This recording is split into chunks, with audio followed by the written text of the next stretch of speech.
आज उत्तर प्रदेश विधानसभा में प्रस्तुत किया। जैसा कि आप सब जानते हैं कि हमारी सरकार का ये 7वां बजट है और 8वां बजट है। 7 बजट हम लोग से पहले प्रस्तुत कर चुके हैं और प्रत्येक ने अपने किसी एक थीम को लेकर के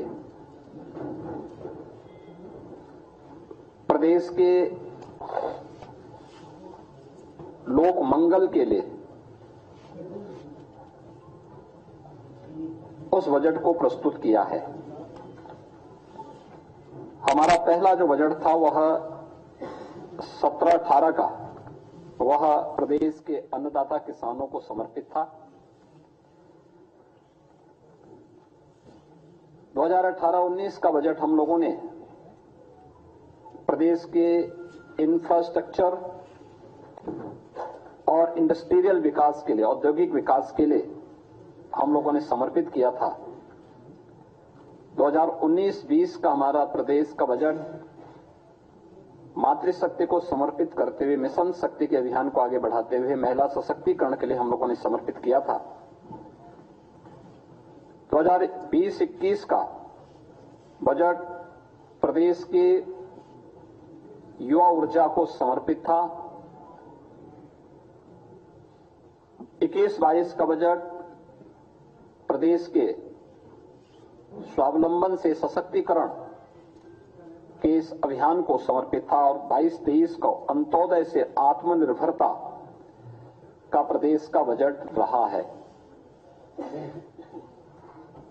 वर्ष 23-24 का बजट हमारी सरकार ने त्वरित एवं सर्वसमावेशी विकास के लिए समर्पित किया। तो आज का जो बजट है, जो हमारे वित्त मंत्री जी ने प्रस्तुत किया है, वह बजट प्रभु श्री राम को समर्पित करते हुए लोक मंगल की उन भावनाओं को समर्पित किया कि यही मह आदि मध्य अवसाना प्रभु प्रतिपाद्य राम भगवाना। तुलसीदास जी के इन शब्दों में कि बजट की शुरुआत में, बजट के मध्य में और अंत में भी प्रभु श्री राम हैं। उनके विचार में, उनके संकल्प में एक एक शब्द में श्री राम है, क्योंकि श्री राम लोक मंगल के पर्याय हैं और यह बजट भी लोक मंगल को समर्पित करते हुए प्रदेश के समग्र और संतुलित विकास का उत्तर प्रदेश का एक आर्थिक दस्तावेज है। मैं इसके लिए वित्त मंत्री, अपर मुख्य सचिव वित्त और उनकी पूरी टीम को इस समग्र विकास और समग्र एवं संतुलित विकास की अवधारणा को सार्थक बनाने के उद्देश्य से प्रस्तुत इस बजट के लिए हृदय से बधाई देता हूं। मित्रों, हम सब जानते हैं कि आस्था, अंत्योदय और अर्थव्यवस्था को जो समर्पित हमारा आज का ये बजट है, ये अब तक का उत्तर प्रदेश का सबसे बड़ा बजट है। 7,36,437 करोड़ रुपए का ये बजट, यानी 7 लाख की सीमा को क्रॉस किया है। अगर आप देखेंगे 2023-24 की तुलना में बजट में 6.7% की वृद्धि इसमें की गई है। और अगर आप देखेंगे कि प्रदेश का जो बजट का आकार में जो बढ़ोतरी हुई है, यह बजट प्रदेश की अर्थव्यवस्था को विस्तार देने की डबल इंजन सरकार की जो प्रतिबद्धता है, आदरणीय प्रधानमंत्री जी का जो विजन है, उनके उस विजन को सबका साथ, सबका विश्वास, सबका विकास और सबका प्रयास, इन सब को समर्पित करते हुए डबल इंजन सरकार की प्रतिबद्धता को भी यह प्रस्तुत करता है। बजट में जो कुछ चीजें हैं जो हम सब के लिए बहुत महत्वपूर्ण और मायने रखती है, वह है कि पहली बार 2,03,782 करोड़ 38 लाख रुपए कैपिटल एक्सपेंडिचर के लिए बजट में प्रावधान किया गया है। यानी यह इस बात को प्रदर्शित करता है कि इंफ्रास्ट्रक्चर पे जब पैसा खर्च होगा तो वह रोजगार का सृजन भी करेगा और अर्थव्यवस्था को उतनी ही सुदृढ़ भी करेगा। हमारी सरकार प्रारंभ से ही इस बात पर ध्यान देती रही है कि हमें समग्र विकास की अवधारणा पर कार्य करना है, पिक एंड चूज नहीं। उस समग्र विकास की अवधारणा का ही परिणाम है कि आज उत्तर प्रदेश सरकार के बजट के दायरे को हम बढ़ाने में सफल हुए। अगर 16-17 की तुलना में प्रदेश की जीडीपी को अगर आप देखेंगे, ये लगभग 12-12.5 लाख करोड़ रुपए की थी और अब उत्तर प्रदेश की जो हम लोग 24-25 में जीडीपी की बात करेंगे, वह 25 लाख करोड़ रुपए, यानी लगभग दुगनी से अधिक वह उत्तर प्रदेश की जीडीपी को बढ़ाने में सफल होगी। इसके साथ ही प्रदेश के अंदर जिन अन्य मुद्दों पर हम लोगों ने फोकस किया, उसमें इस दौरान प्रति व्यक्ति आय को दोगुना करने में हमें सफलता प्राप्त हुई है। उत्तर प्रदेश जो देश की 2016-17 में छठी अर्थव्यवस्था थी, आज वह नंबर 2 की अर्थव्यवस्था देश की बन चुकी है। हम इसमें सफल इसलिए हुए क्योंकि हमने कर चोरी को रोका, रिफॉर्म किए, रेवेन्यू लीकेजेस को हर स्तर पर समाप्त करने के लिए जो भी उपाय हो सकते थे, सरकार ने, विभिन्न विभागों ने इसके लिए कार्य किया और आज उसका परिणाम है कि उत्तर प्रदेश एक रेवेन्यू सरप्लस प्रदेश बना है। प्रदेश में पिछले 7 वर्ष में राजस्व में हमने कई गुना वृद्धि की है, बिना कोई अतिरिक्त कर लगाए हुए, यानी कॉमन मैन को टच किए बगैर, उन्हें लोक कल्याणकारी योजनाओं के साथ जोड़ते हुए हम प्रदेश को रेवेन्यू सरप्लस स्टेट बनाने में सफल हुए हैं। और बजट की सबसे बड़ी खासियत यह है कि भारत सरकार के द्वारा, रिजर्व बैंक के द्वारा जो निर्धारित राजकोषीय घाटा एफआरबीएम की लिमिट है 3.5, हमारा यह बजट उस सीमा के अंदर 3.46% तक, या हमारा यह राजकोषीय घाटे को नियंत्रित करने और एक सफलता की उन ऊंचाइयों को प्रस्तुत करता है, जो हमारी इस बात को प्रस्तुत करता है कि सरकार का जो विजन था कि सुरक्षा, विकास और सुशासन, और बजट में है राजकोषीय अनुशासन। राजकोषीय अनुशासन के लिए भी, यानी हमने विकास भी किया है, सुरक्षा भी दी है, सुशासन के लक्ष्यों को भी प्राप्त किया है, लेकिन साथ साथ अपने बजट को राजकोषीय संतुलन को बनाए रखने के लिए, उस अनुशासन को बनाए रखने के लिए भी पूरी प्रतिबद्धता और ईमानदारी के साथ काम किया है। और वह आपको इस बजट में भी देखने को मिल रहा होगा। प्रदेश में हम लोगों ने पिछले 7 वर्ष में बेरोजगारी की दर को नियंत्रित करने में भी सफलता प्राप्त की है। जब 16-17 में प्रदेश के अंदर अनएम्प्लॉयमेंट रेट 19.2% से ऊपर था, 19.2% से अधिक था, आज ये घट करके 2.4% के आसपास है। यानी हम उसको नियंत्रित करने में हमें सफलता प्राप्त की है। हमने रोजगार के नए अवसर सृजित किए हैं, प्रदेश में औद्योगिक निवेश के नए वातावरण का सृजन किया है, एमएसएमई यूनिट्स को पुनर्जीवित किया है, एक जनपद एक उत्पाद और विश्वकर्मा श्रम सम्मान जैसी योजनाओं ने उत्तर प्रदेश को राष्ट्रीय फलक पर एक नई पहचान भी दिलाई है। और उत्तर प्रदेश में जो बैंकों के साथ ऋण जमा अनुपात सीडी रेशो जो यूपी का था, जो 44% था, आज वह बढ़कर के 57% से अधिक हो चुका है। ये चीजें दिखाती हैं कि उत्तर प्रदेश इस दिशा में बेहतर कार्य कर रहा है। प्रदेश में गरीब कल्याण, महिला सशक्तिकरण, युवाओं के उज्जवल भविष्य और अन्नदाता किसानों की समृद्धि पर हम लोगों ने निरंतर फोकस किया है। ये सभी सेक्टर हैं जिन पर लगातार हम लोग कार्य कर रहे हैं। और इस बजट में कुछ चीजें जो बहुत महत्वपूर्ण हैं उनमें से कि 24,863 करोड़ 57 लाख रुपए की नई परियोजनाएं भी हम आज इसके साथ इस बजट के साथ जोड़ रहे हैं। युवाओं के लिए मुख्यमंत्री युवा उद्यमी विकास अभियान एक नई योजना हम प्रारंभ करने जा रहे हैं।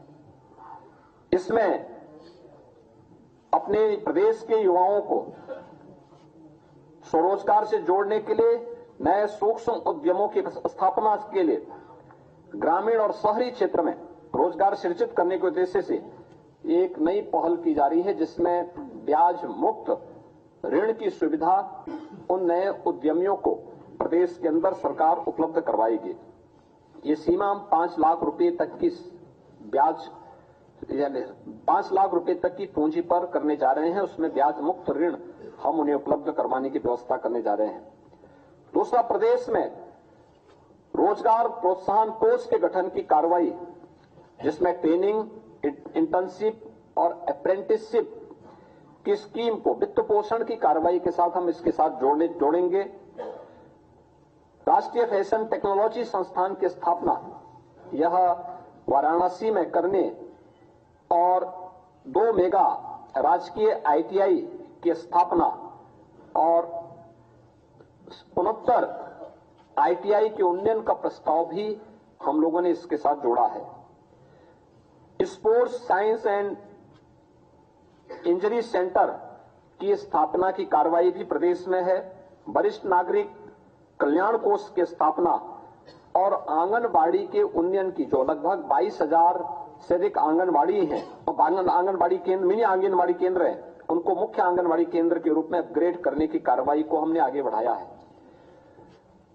प्रदेश में बुंदेलखंड औद्योगिक विकास प्राधिकरण के गठन की कार्रवाई को युद्ध स्तर पर आगे बढ़ाने के लिए भी प्रावधान किया गया है, जो लगभग 46 वर्ष के बाद प्रदेश के अंदर पहला ऐसा नया औद्योगिक शहर बनेगा, जो कानपुर और झांसी के बीच में हम लोगों ने प्रस्तावित किया है। फॉर्चून 500 कंपनियों के लिए एफडीआई पॉलिसी के क्रियान्वयन हेतु भी हमने धनराशि की व्यवस्था की है। आगरा लखनऊ एक्सप्रेसवे को पूर्वांचल एक्सप्रेसवे के साथ जोड़ने के लिए लिंक एक्सप्रेसवे के निर्माण की कार्रवाई को भी हम लोग इस बजट में हम लोगों ने प्राथमिकता दी है। इनोवेशन एंड रिसर्च के लिए आर्टिफिशियल इंटेलिजेंस, मशीन लर्निंग और स्टेट ऑफ आर्ट टेक्नोलॉजी के प्रयोग को प्रोत्साहन देने के लिए भी हम लोगों ने यहां पर व्यवस्था दी, बजट में प्रावधान किया है। आईआईटी कानपुर में medical research and technology centre की स्थापना, 500 बेडेड सुपर स्पेशलिटी हॉस्पिटल की स्थापना की कार्रवाई को भी इस बजट में हम लोगों ने प्रदेश की जो महत्वपूर्ण चीजें हैं, जिस पर जो हमारे पास पोटेंशियल है, वह स्पिरिचुअल टूरिज्म का बहुत बड़ा स्कोप हमारे पास है। अयोध्या है, काशी है, मथुरा वृंदावन है, नैमिषारण्य है, विंध्यवासिनी धाम है, देवपाटन है, बरेली में नाथ कॉरिडोर है।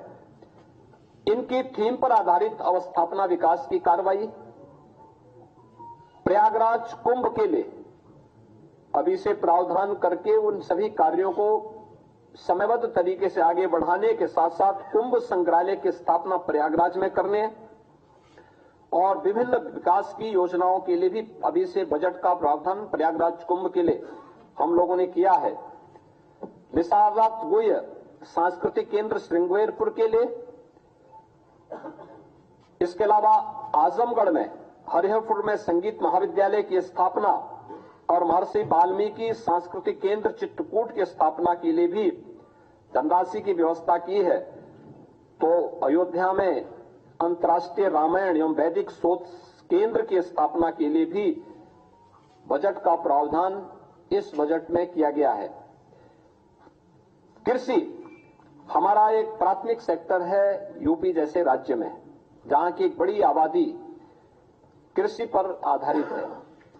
इसमें अन्नदाता किसानों के लिए हम लोगों ने मुख्यमंत्री खेत सुरक्षा योजना प्रस्तावित की है। प्रदेश में राज्य कृषि विकास योजना प्रस्तावित की गई है, इसके लिए भी धनराशि की व्यवस्था की गई है। प्रदेश के अंदर जो हमारे लगभग जो प्रदेश के अंदर निजी नलकूप हैं, उनसे जुड़े हुए किसानों को हम लोग बिजली उपलब्ध करवा सकें, इसके लिए निःशुल्क विद्युत आपूर्ति के लिए भी धनराशि का प्रावधान हमने बजट में किया हुआ है। और उत्तर प्रदेश की खेती को ग्लोबल वार्मिंग से भी उनकी पैदावार में प्रभाव न्यूनतम किया जा सके, इसके लिए automatic weather station, automatic rain gauge की स्थापना के लिए भी हर ग्राम पंचायत में स्थापित करने के लिए हम लोगों ने बजट का प्रावधान किया है, जो खेती किसानी के लिए, बागवानी के लिए, किसानों के लिए अत्यंत उपयोगी साबित होगा। वह भी हम इसके साथ करने जा रहे हैं। ऑर्गेनिक यानी जो natural and organic culture lab, tissue lab, agri tourism centre की स्थापना की कार्रवाई और मुख्यमंत्री लघु सिंचाई योजना के लिए भी हमने पर्याप्त धनराशि की व्यवस्था इस बजट में प्रदेश के अंदर प्रस्तुत की है। बजट मुख्य रूप से प्रधानमंत्री जी के उन संकल्पों को, जो प्रधानमंत्री जी का विजन है कि उत्तर प्रदेश देश की इकोनॉमी के ग्रोथ इंजन के रूप में अपनी भूमिका का निर्वहन करे, उत्तर प्रदेश का ये बजट उसका प्रतिनिधित्व करता है। $1 ट्रिलियन की इकोनॉमी उत्तर प्रदेश बन सके, जैसे कि मैंने आपको बताया कि पिछले 7 वर्ष में उत्तर प्रदेश की इकोनॉमी को हम दोगुना करने में सफल हुए, प्रति व्यक्ति आय को दोगुना करने में सफल हुए, और आज उत्तर प्रदेश देश की सबसे बड़ी तेजी के साथ उभरती हुई अर्थव्यवस्था में से एक है। तो स्वाभाविक रूप से यह बजट उन सभी भावनाओं का प्रतिनिधित्व करता है। प्रदेश में यह वर्ष हमारे लिए बहुत महत्वपूर्ण है। प्रदेश की स्थापना का यानी प्रदेश के उत्तर प्रदेश नामकरण आने के बाद 1950 से लेकर के अब तक, जब 24 जनवरी 1950 को उत्तर प्रदेश का नोटिफिकेशन हुआ था, तो उसका ये अमृत काल है। अमृत काल में उत्तर प्रदेश के उन लक्ष्यों को प्राप्त करने के समय यह बजट उत्तर प्रदेश की अर्थव्यवस्था को एक नई ऊंचाई प्रदान करने वाला होगा। $1 ट्रिलियन की इकोनॉमी को अचीव करने के प्रधानमंत्री जी के विजन को आगे बढ़ाने में मील का पत्थर साबित होगा। और बजट में ग्रीन बजट की अवधारणा को भी सार्थक करने की दिशा में बहुत महत्वपूर्ण कार्य किए गए हैं, जिसमें 17 महत्वपूर्ण विभागों को प्रदेश के अंदर अंतर्राष्ट्रीय मानकों के आधार पर ग्रीन टैगिंग की शुरुआत का भी शुभारंभ हुआ है। बजट अनुमानों में तमाम अन्य कार्यों के साथ साथ उत्तर प्रदेश को यानी ग्रीन टैगिंग करने वाला उत्तर प्रदेश देश का संभवतः पहला राज्य होगा जो इस दिशा में अपने प्रयासों को आगे बढ़ा रहा है। प्रदेश के अंदर हमने पिछले 2 वित्तीय वर्षों में आम बजट की जो हमारी प्रस्तुति थी वह डिजिटल हो गई है। पहले की भांति बजट पुस्तकों को प्रकाशित कराने की प्रथा लगभग समाप्त है। यह भी पर्यावरण के दुष्प्रभावों को काफी हद तक कंट्रोल करता है, कम करता है। हमारा 24-25 का यह बजट पिंक बजट भी है। यह प्रदेश की मातृशक्ति को, माताओं और बहनों को बेटियों को उनसे संबंधित विभिन्न योजनाओं को चिन्हित करके उन पर भी फोकस किया गया, ध्यान आकर्षित किया गया है। महिलाओं की, बालिकाओं के कल्याण, उनके सशक्तिकरण, संतुलित और उनके सर्वांगीण विकास की, जैसे मुख्यमंत्री कन्या सुमंगला की योजना का धनराशि हम लोगों ने 15,000 से बढ़ा के 25,000 रुपए किए हैं। इस प्रकार की अनेक अन्य घोषणाएं भी प्रदेश में की गई हैं। तो यह प्रदेश का जो हमारा बजट है, यह प्रदेश के उन समग्र संकल्पनाओं को पूरा करने वाला है जो आदरणीय प्रधानमंत्री जी की मंशा थी और उनका जो संकल्प है, उन संकल्पों के अनुसार मेरा यह कहना है कि बजट लोक मंगल का बजट है, जन कल्याण का संकल्प है, उत्सव, उद्योग और उम्मीद, और यही है नए यूपी की यही तस्वीर। बजट के लिए मैं वित्त मंत्री श्री सुरेश खन्ना जी को, अपर मुख्य सचिव वित्त और उनकी पूरी टीम को लोक मंगल के लिए समर्पित इस संतुलित और समग्र विकास की अवधारणा पर आधारित बजट के लिए हृदय से बधाई देता हूं। उत्तर प्रदेश वासियों को भी इस